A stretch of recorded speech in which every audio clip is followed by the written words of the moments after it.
जमायत नाहम मतालिया पाकिस्तान में हम चैप्टर नंबर 1 पाकिस्तान की नजरियाती असास के पढ़ रहे थे। सफ़ा नंबर 5 पे आ जाएं। बरसगीर के मुसलमानों के माशरती और सकाफती हालात। नजरिया पाकिस्तान एक महसूस तर्ज ज़िंदगी और तहजीब व सकाफत की दावत देता है। बिलाशुबा बरसगीर की मुस्लिम तहजीब व सकाफत पर इस्लाम ने गहरे असरात छोड़े हैं। बरसगीर के मुसलमानों के मुनफरद नस्ली और तमदनी तारीखी विरसा और जोग्राफियाई माहौल की वजह से भी रवायात ने नशो नुमा पाई। ऐसे तमाम तरीके जो इस्लामी तालीमात के खिलाफ नहीं थे, वो यहाँ के मुसलमानों का सकाफती विरसा था और आज भी है। बरसगीर में दूसरी कौमों के साथ रहकर मुसलमानों ने इस्लाम की सकाफती इक़दार का तहफ़्फ़ुज़ किया। इस्लाम अपनी रूह में एक जमहूरी निज़ाम है। ये प्लीज़ अंडरलाइन जुमला कर लीजिए। इस्लाम अपनी रूह में एक जमहूरी निज़ाम है। इसमें शोराई तरीके को अहमियत हासिल है और इस्लाम में कानून की हाकमियत को यकीनी बनाना मकसद होता है। नजरिया पाकिस्तान पर अमल करने से ही बरसगीर के मुसलमानों में रवादारी, इंसाफ और जमहूरियत की जड़ें मजबूत हुई।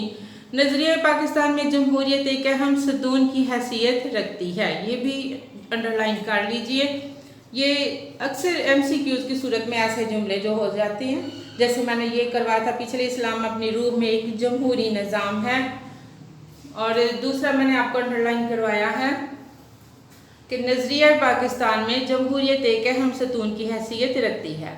कौमी तमीर नौ का इन्हिसार मिली जज्बों की आबियारी, जमहूरियत की कामयाबी और इस्लाम से वाबस्तगी पर है।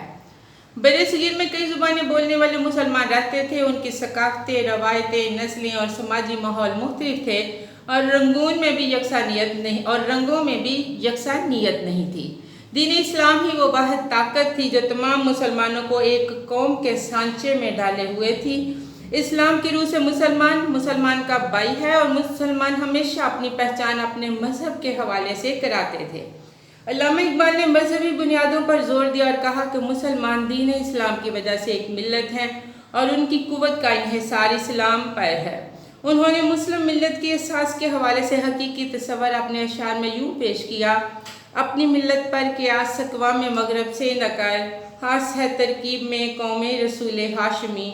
उनकी जमीयत का है मुल्क व नस्ब पर इन्हिसार, कुव्वत मजहब से मुस्तहकम है जमीयत तेरी। कि हमने अपनी मिल्लत को, अपनी कौम को मगरब के अक़वाम के साथ नहीं जोड़ना, उनके साथ ख्याल नहीं करना, क्योंकि हमारे नबी अकरम सल्लल्लाहु अलैहि वसल्लम की जो कौम है, यानी मुसलमान कौम है, उसकी एक अपनी ही तरकीब है। मिल्लत कहलाने का एक अपना ही तस्वर है।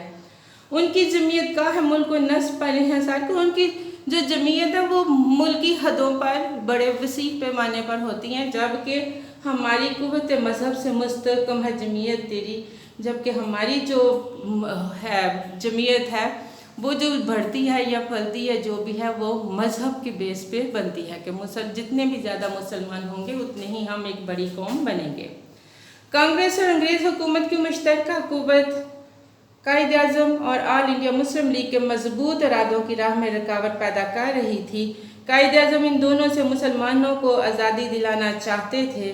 हिंदुओं की अददी बढ़तरी और अंग्रेज़ हुकूमत की बेपनाह ताकत मुसलमानों को पाकिस्तान बनाने से न रोक सकी। इसकी वजह इस्लाम से मुसलमानों का वाबस्ता होना था।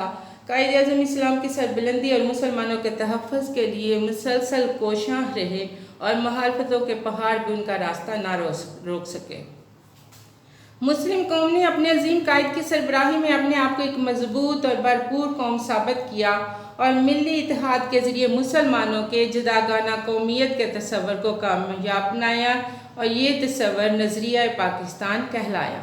इस्लामी रियासत और अक़लियतों के हकूक़। कायद आज़म ने दो टोक अल्फाज में फरमाया था कि पाकिस्तान एक मजहबी नहीं बल्कि इस्लामी फलाही रियासत होगी। यहाँ गैर मुस्लिमों को मुसलमानों के बराबर दर्जा मिलेगा। वो आज़ाद और खुशगवार फ़ज़ा में सांस ले सकेंगे और उन्हें बराबर हकूक़ हासिल होंगे। रवादारी और इंसाफ के तकाज़े पूरे किए जाएंगे। 11 अगस्त 1947 को पाकिस्तान की दस्तूर साज़ असम्बली में आपने इस्लामी रियासत के तस्वर की वजाहत करते हुए फरमाया, आप इबादत के लिए अपनी महसूस इबादत गाहों में जाने के लिए आज़ाद हैं।